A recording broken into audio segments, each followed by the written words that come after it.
অফিচৰ পৰা আহি একদম ৰেডি হোৱাত লাগিছোঁ কাৰণ যাবলৈ ওলাইছোঁ ঘৰলৈ মানে ওদালগুৰিলৈ আৰু যোৱাৰ আগতে অকণমান ফুলো কিনি লৈছোঁ কাৰণ ঘৰত বিশেষ এটা কাম আছে কিয় কিনি আছোঁ নিশ্চয় গম পাবই বাৰু আৰু ফুল চুল লৈ মেলি ওলাইছোঁ মই আজি অকলে কাৰণ কিয় মানুহজন পিছতকৈ আহিব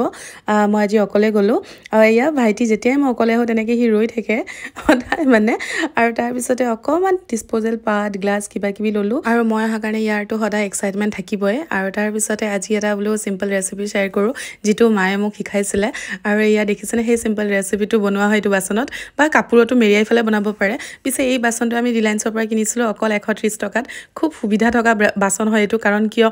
যিসকলে অকলে থাকে সিহঁসকলে এনেকৈ ভাপত দি বস্তু খাম ক'লে ভাততে দিব পাৰে যিহেতু লিকেজ হোৱা কোনো টেনশ্যন নাই আৰু আজি বনাই আছিলোঁ ভাপত দিয়া দালি